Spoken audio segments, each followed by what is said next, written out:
Greetings, nerds. This is Scene and Nerd. I'm your host, Sarah Belmont, and with me, as always, is our Mr. Producer, Will Paul. How are you doing tonight, Will? Doing very well, Sarah. How you doing this evening? I'm doing good. That's Doing all good. right. I'm in cooler temperatures. You're in a heat dome. Yeah, It's yeah, you. yeah. My sweat is sweating. So it's so daggone hot down here right now. And I think pretty much anybody who's listening, like in the Eastern United States or Central United States, definitely understands what I'm saying there. Yeah, it's definitely not very So, pleasant right now. Yeah, okay. yeah. So, over the weekend, or like Yeah. last Thursday, Friday, Amazon dropped this show called We Were Liars. Hmm. And it's based off of a book that was very popular during the pandemic. And it's produced by Julie Plec, who produced and probably the showrunner. I don't know all of the credits she has, but Julie Plec is the mastermind behind Vampire Diaries and the originals Okay. and that whole thing. So Yeah. I'm very familiar with her. um, and I kept seeing on my For You page like little clips and everything. Um, and everyone was like, "It's so sad at the end. It's so sad at the end." Okay, no, it's not. Huh. If you really think about it, people, if you really think about the story that we were told, it is not that sad because it actually makes your main character look like a freaking idiot. And Huh. it's just so stupid. But and I had known something was off for a while. I didn't Hmm. exactly predict it, so I can't say I didn't see the twist coming. And then of course, the night before I watched the last episode, which there's only 8 episodes, so it's not Yeah. that long at all. I'm just like I randomly see a clip and I didn't fully get the explanation, but I was like, Mm, "Oh, that's where this is headed. Got it. Okay. mm, mm. Okay." So now I just have to watch the last episode, which is so stupid. It yeah. I'm a bit angry about this show because it's one of those shows where I started watching it and then quickly found myself like it was noise in the background. Okay. Yeah. Mhm. And then as I get to the end, like the reveal of what happened to Cadence the summer before, which she's been trying to figure out this whole thing. I mean, she ends up with trauma to the point of PTSD and amnesia that is trauma responsive. So you find out what happened. Like, I can see how it would be. I can see reading the book. This is a Mhm. very good story to tell via book. Okay. I have some issues with how they explained it, how they tell it via show, Huh. and I saw a lot of Julie Plec. It's just like I'm like, "You I see what you're doing here, and you definitely want this show to continue, but I don't think that's the way the book works." I know that there's Mhm. somewhat of a sequel called The Family of Liars, but or Family of Liars, but at the same time, I'm just and they kinda set it up through a few different things in the finale, but I'm thinking in my head, I'm like, why do I even care? Because the Huh. current story should be over. It should be over. And then they did this weird thing that makes you think it's not. It's just Hmm. in comparison to other quote unquote young adult shows that I've watched recently, this is not up there. I mean, from Hmm. what I hear, this was in competition to Netflix's new show called The Waterfront, which is trying to be a new Yellowstone. So it was either We Were Liars or Waterfront. From what I understand, I chose the better of the two. Okay. Yeah. Well, I haven't heard of the Amazon show. I have seen promos for the Netflix show, The Waterfront, but Yeah. yeah. But no, I was all this weekend was watch the NBA finals. So but as far as other television programs, I actually I saw oldie but goodie uh, on the at the local performing arts center. It was the Some Like It Hot, the musical, and it's the stage adaptation of the old 1959 film that starred Tony Curtis, Jack Lemmon, and Marilyn Monroe. Um, which it was a big fit of nostalgia for me because when I was in college, I actually in my acting class, we actually performed a scene from that movie, and and and so the basic story is like these two guys who basically see a mob hit in Chicago have to go on the run, and they stow away on a trip, cross country trip with a all girl chorus, and of course they had to dress up, but they disguised themselves as women. So it was Joe and Jerry, and Joe and Jerry became Josephine and Daphne. So Mm. I I played the Jack Lemmon character in the one act play. Well, in the one scene that we did back in college, and I actually did. Even though there's a photo of it somewhere out there, there is a photo of me dressed up as Daphne, um, playing Jerry's character as Daphne in the scene that we did from very early in the movie. But I think the photo has probably been lost to time somewhere. Yeah, I had a little trip down nostalgia lane this weekend. Yeah, it Yeah, sounds like it. yeah. Speaking about oldies but goodies, it was announced that Jon Bernthal will appear as Punisher in Spider-Man Brand New Day. And my only thought is, okay, so we should get Daredevil too, right? I mean, Matt's already appeared in No Way Home. So like like I I definitely want to understand, and then I go into this thought process. Well, if you're going to do it, then based on how Daredevil Born Again ended, Mhm. Spidey has to show up for it to make any sense in the second season. Yeah, yeah. So I've been thinking about this too, especially since I saw the news. I think it dropped over the weekend, and of course there is, as far as like in the comics, there is the Amazing Spider-Man 129, which was when Daredevil, excuse me, not Daredevil, but the Punisher was first introduced into the Marvel universe, and so just to get back into the comic book lore, the Jackal, who was a enemy of Spider-Man, actually hires Frank to kill Spider-Man in this particular comic, and so a lot of things happen at the end of the day. Frank and Spidey have a couple showdowns and stuff. But at the end of the day, Frank realizes that the Jackal actually was manipulating him, and then the sort of and it sort of takes him on the path. Of course, eventually we all know that Frank uh, is the anti-hero, but is friendly towards like Spider-Man and other people in the as far as in the Marvel universe. So, but I wonder, so when I saw this news, I was like, are they going to adapt that story? Or to your point, like, you know, given that what we saw at the end of the last Spider-Man movie, Peter's mind is like wiped by Strange.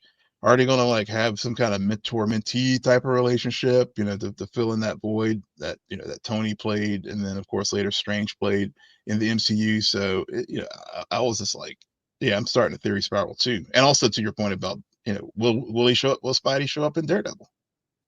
He has to. Yeah. Okay? This can't be a question, okay, Feige? If you're gonna do a universe and you're gonna tell me that Fisk is basically has created his own island that is New York, Hmm. okay? Because Yeah. somehow the mayor has all of this power to do that, and he manipulated the system, and Spider-Man is in New York and he doesn't help. He doesn't Right. help.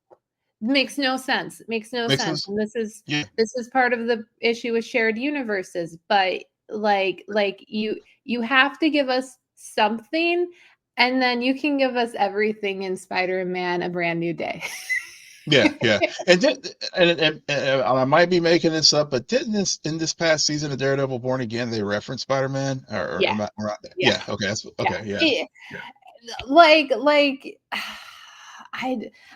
I do, and we even see Daredevil show up in the Spider-Man show The that we last watched earlier this year. Yeah, yeah, In yeah, Into exactly. Spider-Man. Yeah. Yeah. Yeah.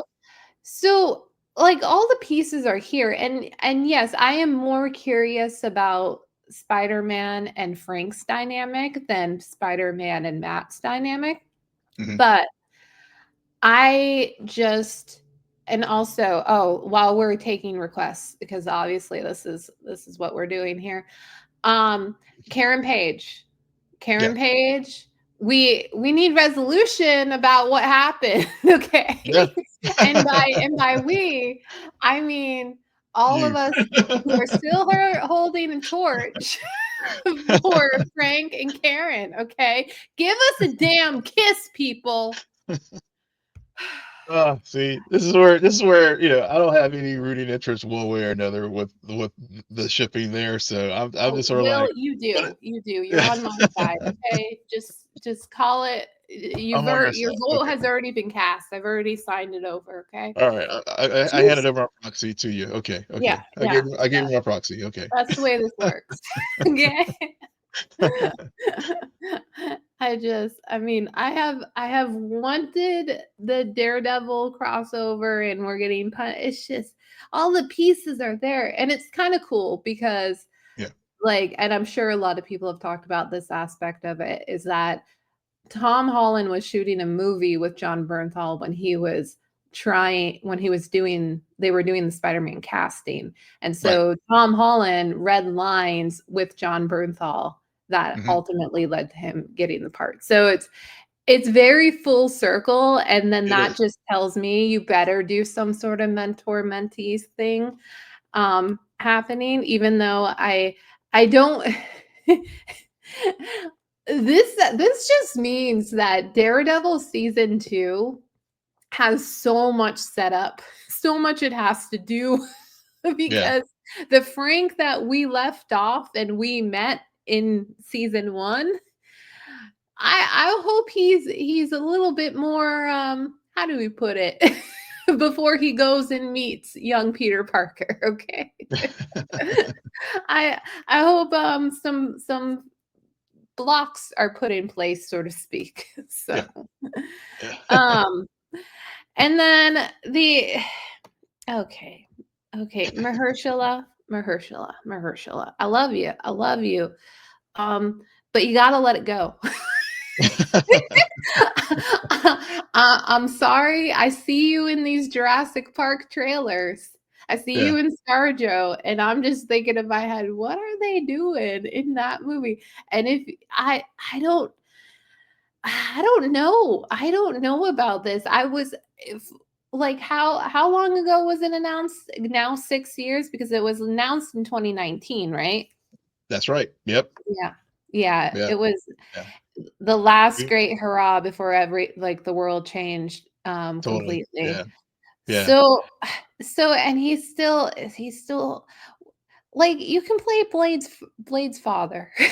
At this point, yeah, a little flashback. Yeah. Yeah. I mean, yeah, it's funny. So not only, yeah, because he did mention, I guess to your point about the Jurassic, what's the title for the new Jurassic Park movie? I don't know. I'm not. I'm completely off of that universe, but he just basically is like, call Marvel, let them know I'm ready. But I mean, this film has gone through like what, two, three directors, I think four, maybe a handful of writers.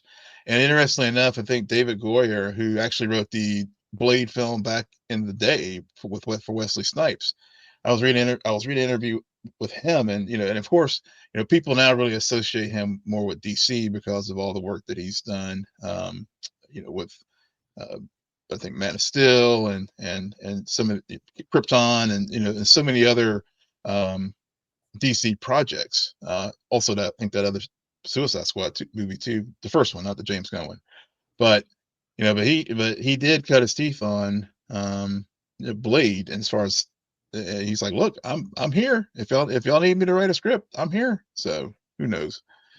Yeah. Everybody, Yeah. everybody, everybody associated with anything of Blade, they're like, we're here. But I, Well, yeah, it's Marvel in general. I mean, yeah, or Marvel or DC. Anytime you're associated with any big franchise, and even though you're promoting a different project, it's always like, so yeah, I mean, an association is even a stretch. It's like you're just on the list of people potentially to get this part. It's yeah, for some reason, those like less than 5-minute interviews, they seem to run out of questions very quickly about the actual project of promotions. yeah, yeah, for But sure. yeah, what that project, like my last point about it is also I we get it, Mahershala. Technically, you were ready 5 years ago, and that's Yeah, great. But that also tells me you aren't reading the script, and I'm not going just to see you as Blade. I would actually like to see a good movie, yeah, you yeah, know? So, exactly, exactly. like are you have you seen some of the pieces of trash that have been produced? When you just are just like, "Just put something together, Yeah, Madam Web." yeah, yeah, for sure. Oh, Yeah.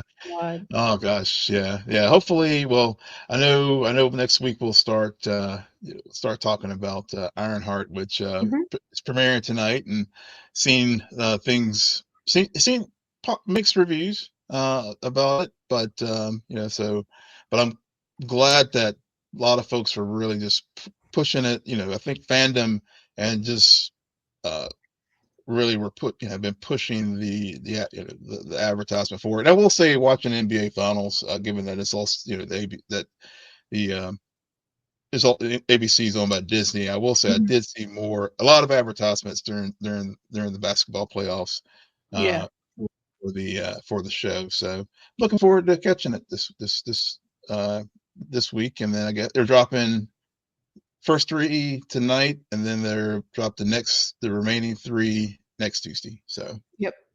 yeah. Yep. Oh, the remaining 3 next Tuesday. Yeah, yeah, they just yeah, Oh, yep. they changed it again? They changed yeah, yeah, so Oh they changed my god!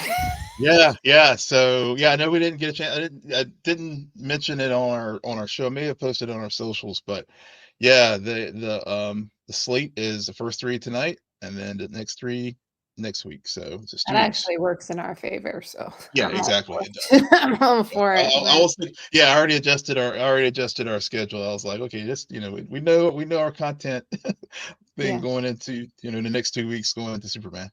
Yeah, yeah.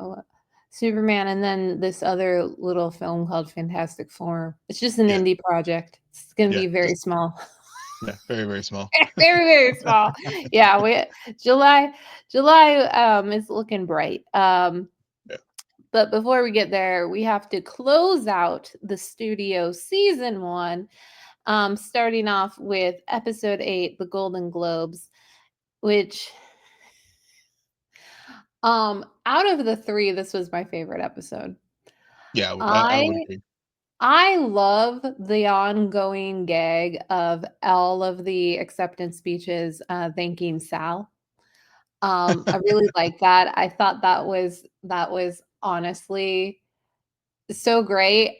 Towards the end, it got a little overplayed, but I was still just, like, there for it. Yeah, And and I think this continues to go back to some discussions that we've had in the past, and Matt is a very they did an interesting thing with his character because there is so much ego, mhm, but it's masked by this naiveness that I think viewers can see themselves in Matt.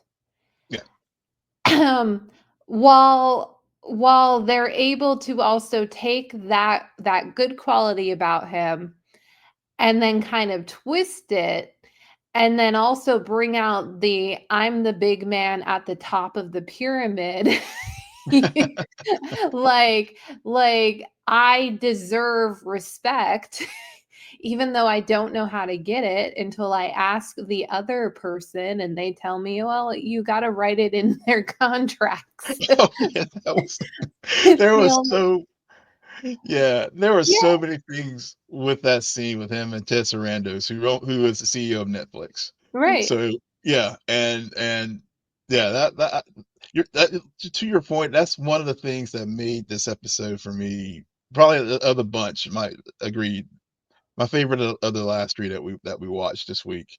Um, and the other thing too is I thought about as I was watching the episode and, and they were having the interviews, and of course Zoe Kravitz is there, and Mhm. of course she's one of the front runners.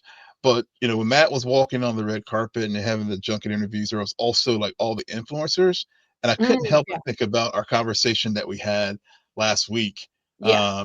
about, yeah, how they'll just show up, but do their thing, but also, they're just there on the carpet, but they don't actually go into the ceremonies themselves. They just do their thing and just move on. But also, just again, how influencer culture is really driving the train so much these days, as far as Well, films and TV and casting. right, right, but they weren't even allowed in the ceremony. It's No, like no. this weird thing. They're definitely part of media and attention and word Hmm. of mouth and that whole thing which the movies need.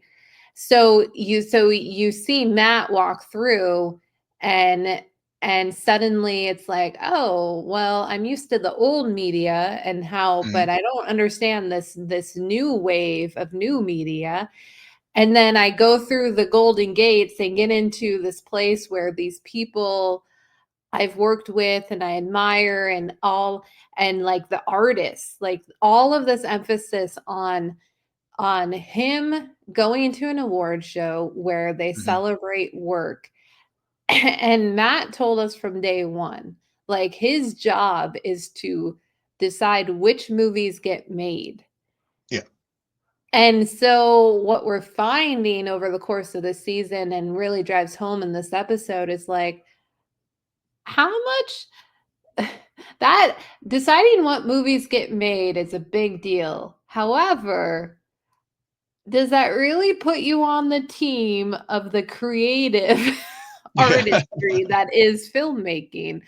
And I thought that was really good because it also parallels the episode from last week, with the at the charity event, Yeah. where then he's like he's the spokesperson for the arts, and we see him rejected in that world because they're all science people, Hmm. right? Hmm. And Right. now you see him kind of rejected in this artist world because it's like, no, you just count the beans. You're just the bean Hmm. counter. Or just the bean counter. Yeah. Yeah. Yeah, yeah. I Yeah. mean, Sal deserves more recognition than you, even though Yeah, and Patty, yeah, and Patty too. I mean, Patty, because the fact, that she got fired as head of the Mhm, studio, and then, he going back to the beginning where he begs her to come on board to help, with, the Gerda Lee movie, mhm, as a producer, and she, they have that whole conversation. This is like,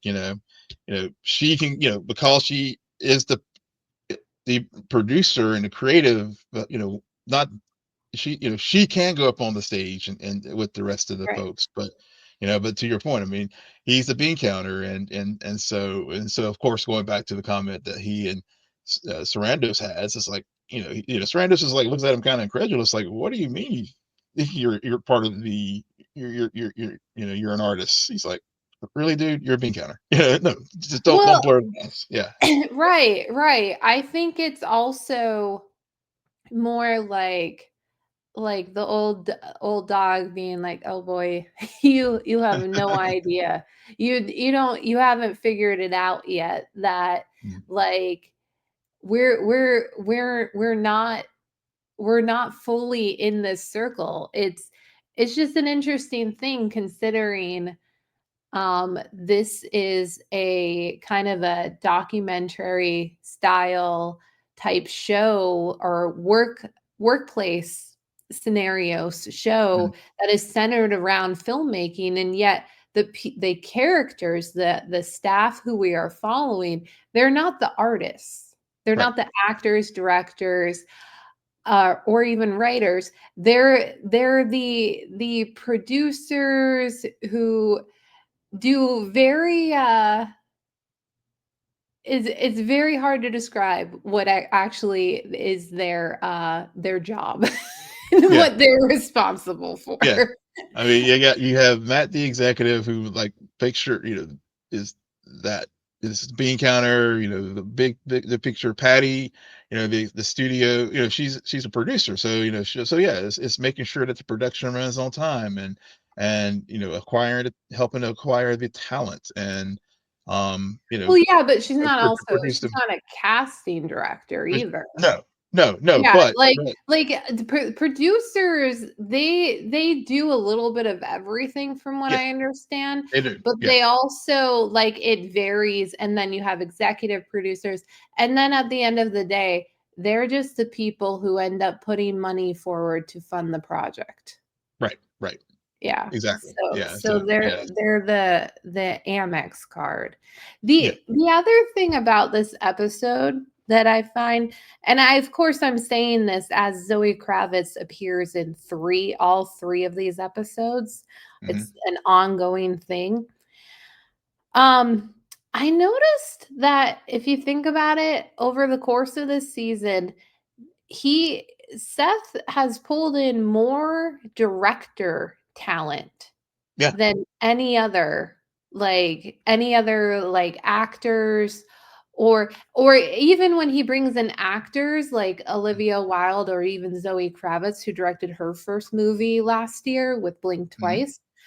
She like there are also actors and actresses who have directed before. I mean, um Yeah. Zach Efron and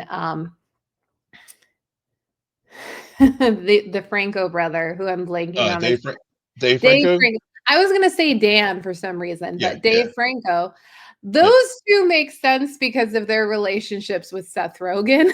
yeah, That yeah, was clearly phone a friend. But yeah. I find that, and am I right that did Seth direct more of these episodes than actually write these episodes? So he and his partner Evan was it Evan Goldberg? I think Mhm. it's yeah. So they split duties. I think Evan really did a lot of the writing over the course of the season. I have to go Right. back and look at the credits. Seth, I think, directed some, but I think he was more, more in front of the camera. This go than behind it. And of course, obviously, they're both producers on it. But you're right. It truly is like phone a friend because not only that, but another thing that really struck me about this episode was um, the cross, using cross talent from other streaming services. Like, I mean, obviously, you had Adam Scott, Severance clearly there, but then you had your boy Anthony Starr. And Aaron Moriarty show up. There's another Seth Rogen produced show with the boys, but so we saw that twice. We see whereas in the past in the old traditional broadcast model, you would rarely see cross pollination between networks like this, but here you do with this show, which also really just kind of stuck out to me a little bit. But you're right also about with the directors too, because you had Zack Snyder show up as well, so Quentin Brunson. I mean, it was just like it truly was like and a lot of these creatives, as you were saying, have worn both hats of both not only working in front of the camera as far as acting, but also have directed various projects as well. Yeah. Yeah. Um And then it's hard with the next 2 to really talk about them separately because they Yeah, just yeah, go we can talk hand in about it. hand, but Yeah, let's just do it. we have CinemaCon, which is the full setup. Essentially, the crew is headed to Las Vegas for CinemaCon, where they're gonna give a big presentation and Matt's idea about an old school Hollywood party goes sideways, and he ends up getting high along with Zoe Kravitz, And Dave Franco. and yeah, and pretty much the entire crew. Yeah. And then that leads to the presentation, which is where when they actually give their presentation at CinemaCon. What I didn't understand is like you guys had a 7:30 call time. Yeah. And then you're gonna party. I didn't understand the logistics about that. Um, but yeah, it's just I don't know. I still have to figure out what my gripes are and why these 2 episodes, it just felt long. It Well, felt long and yeah. tiresome for me. Well, I the bit with the shrooms wore very thin for me after a while. Yeah. I think that was my biggest. I mean, the whole CinemaCon stuff. I mean, I've said this before about the studio, and especially you and I both list, as I said before, and I'll just repeat it real quick. You and I listen to entertainment podcasts in this space. Kind of funny. Roca and Snyder and Christian, all these talking heads, Campia, all these folks talk about CinemaCon.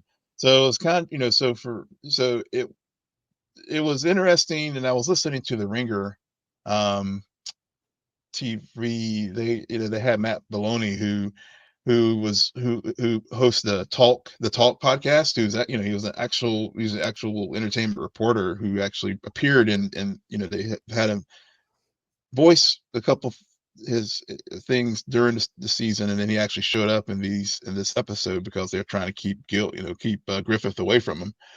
But they were just talking about how in many ways this was kind of a peek behind the curtain for CinemaCon, because we've all heard about, because we listen to these podcasts and these things, we've heard about CinemaCon, and you know the the footage that gets shown there and stuff and reactions to it and all that. So from that standpoint, I did like the episodes because I felt like it was kind of a peek behind the curtain as far as a compressed version of what happens there, as far as as far as the presentation aspect of it. I don't know about the parties and all that, but the actual presentation that Maya put on, and and the execs that where they were like planning to roll out the slate of Mhm. films that the studio had.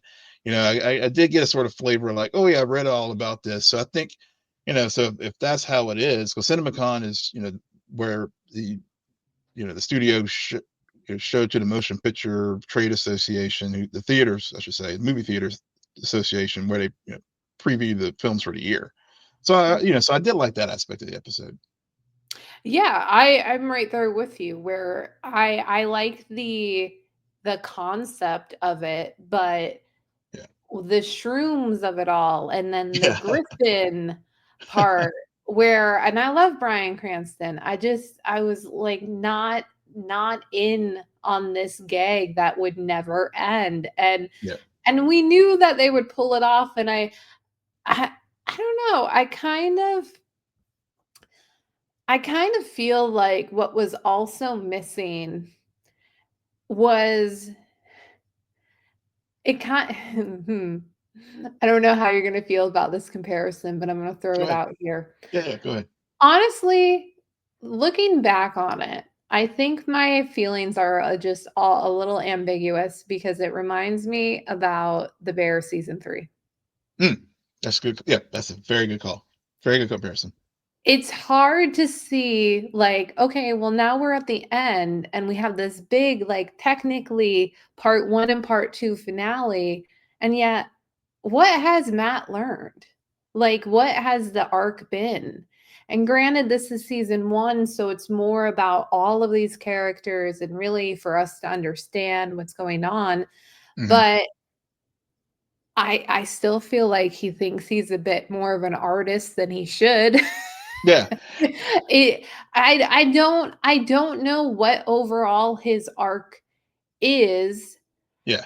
and that's why it kind of felt unsatisfying of how they ended it. It's just because, like, he had this good speech. He talks at the in episode 9 at the beginning with his mom and about his loneliness a little bit, and then Mhm. at during the presentation he acknowledges like his friends and these people he's surrounded with himself with are like the true loves of his life, not just movies.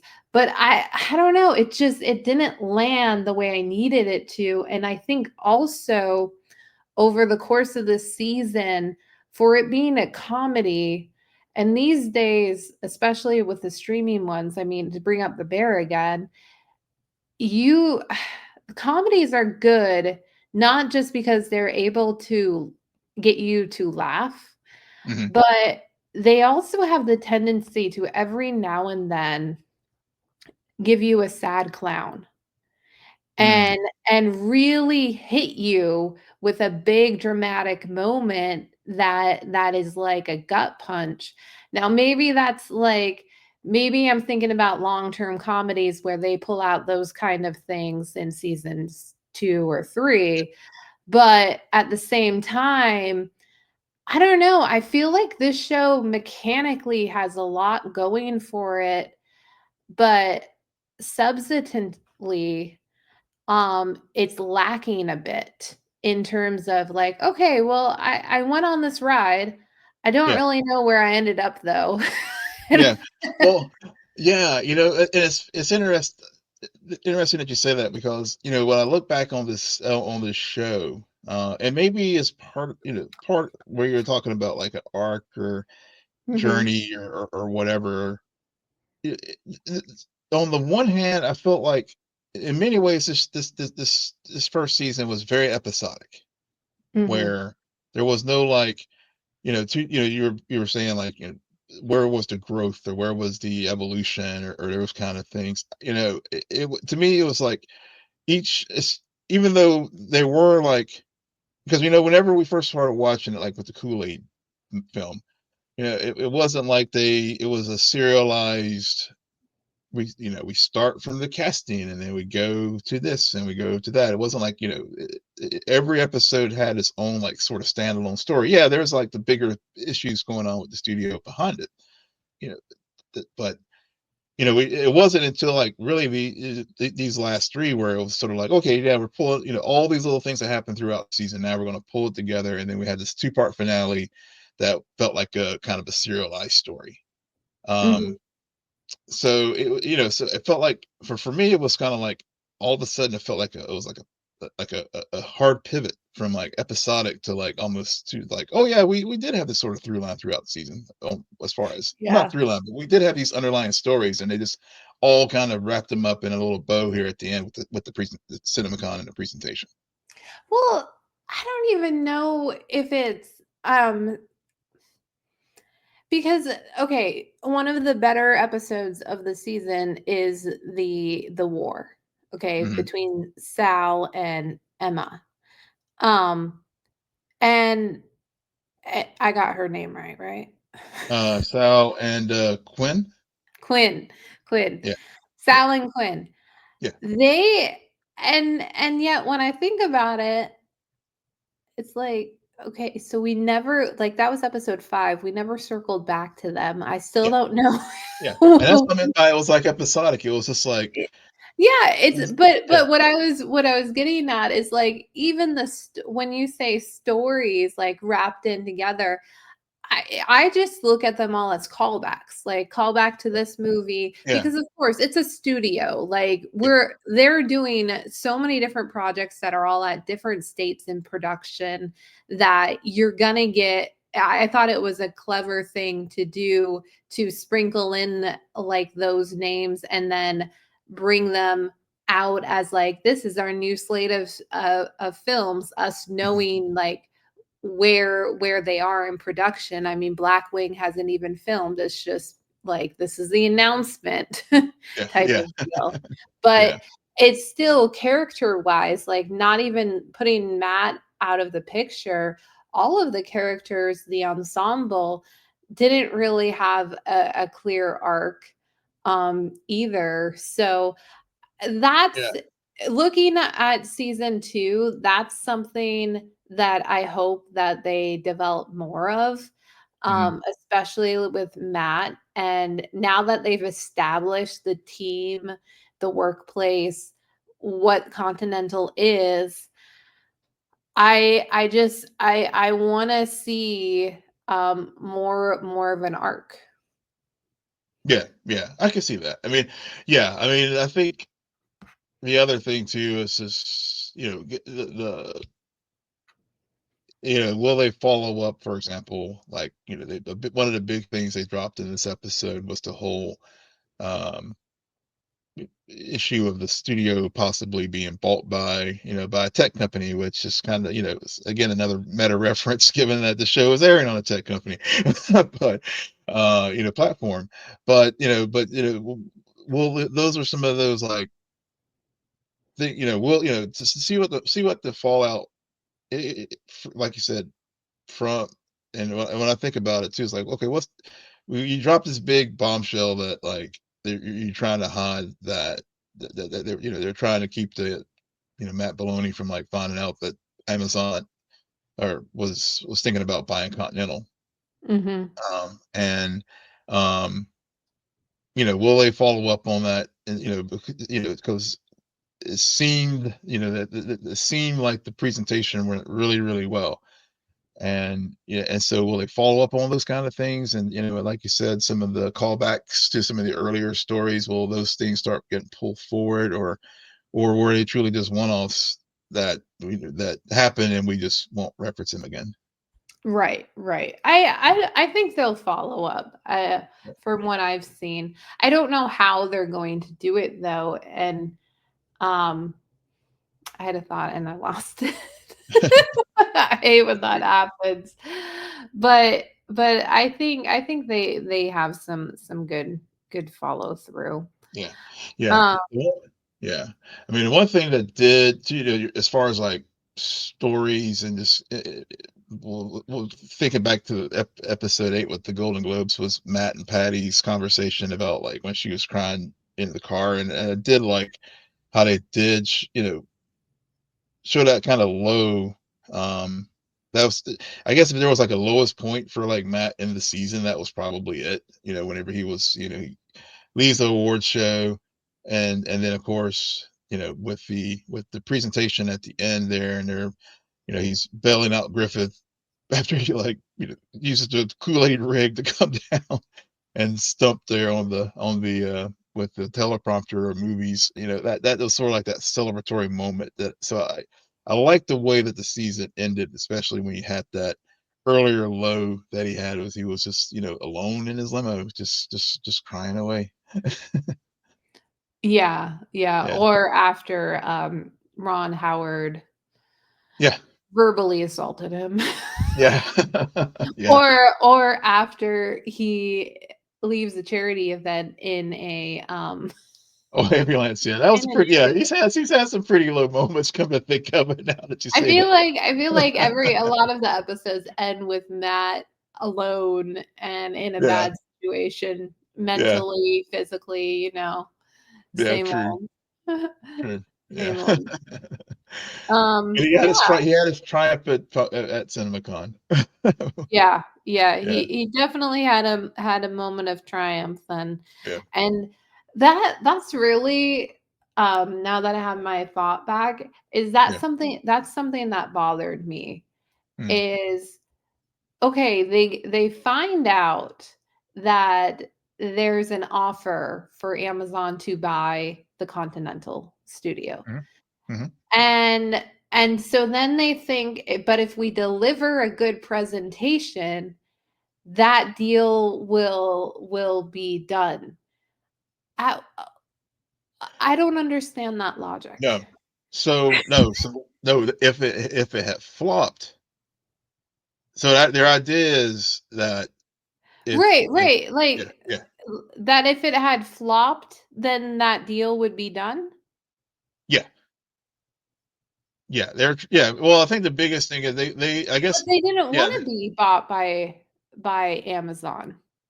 Right. Well, yeah, they wanted. Well, I think that they're trying to basically show that this studio is still relevant. So that it just I guess if it goes off successfully, the value of the studio becomes so high that that tech company's just going to be like scared off from buying it, and they save their jobs because if they get bought up, they get bought out. Obviously, they're all going to get like eliminated. Okay. So yeah, Okay. That's a little bit better, yeah, but yeah. I It's like still it's like all the Paramount stuff that's going on with Skydance. It's paralleling a lot of the things that are happening I in the world. understand Yeah, what it's paralleling. I yeah. just don't know if the projects that they were promoting was enough for like the Continental. But I also don't have a good sense of like what the Continental's worth was at the start of the season either, if you know what I'm Yeah, saying. yeah, So, yeah, yeah. Um, I think it was sort of in flux, to be honest. Because it seemed like it. I guess it, it was sort of like I guess like Paramount. Where they have these big tentpole. They have these big splashy things. Like Top Gun and a couple other films in our universe. Um, uh, and it goes back to old legacy Hollywood because they still have their old they still have their big you know production lot and everything like that. Um, but Griffith was able to like I guess he was a venture capitalist or something like that, and he was just able to like acquire them on the cheap. So he was just trying to make it a very profitable company. yeah. Right. Yeah. So I think the idea was, if they, with the slate of films, they'll just be, they can like push back on the narrative that they're just limping along, that, a big predator like Amazon can just come in and like just take them over, like what happened with MGM. Right. Right. Yeah. Right. Yeah. Well, that is a wrap on the studio season one. A good break and refresher from our usual stuff, which we will have an onslaught of throughout the rest of June through July. Or honestly, yeah, because Yeah. we're recording on July 1st, right? Yeah. Yeah. Yeah, yeah, July 1st. So starting in July, the onslaught begins. Back to your Yeah. Yeah. normal program, people. Yeah. Yep. Yep. Back to your normal. Yeah. We dipped our toe into some prestige TV. Well, we always do. I mean, we'll be talking about The Bear next month as well. Mhm. But yeah, yeah. But we'll get back to your regularly scheduled nerddom. And on that note, Will, why don't you tell our listeners where they can find you? Yes, you can find me at Will Polk on all the socials at Will WILLMPOLK. And you can follow me there too at SJ Belmont, SJBLMONT. Please follow our crew on X, formerly known as Twitter, at Scene and Nerd, on Blue Sky. Friend us on Facebook, follow us on Instagram and threads at scene_ed_nerd, and visit our website, www.sceneandnerdpodcast.com. But most importantly, rate, follow, and comment on Apple Podcasts, Spotify, YouTube, or wherever your podcasts. Good night, Geek Out. You're welcome.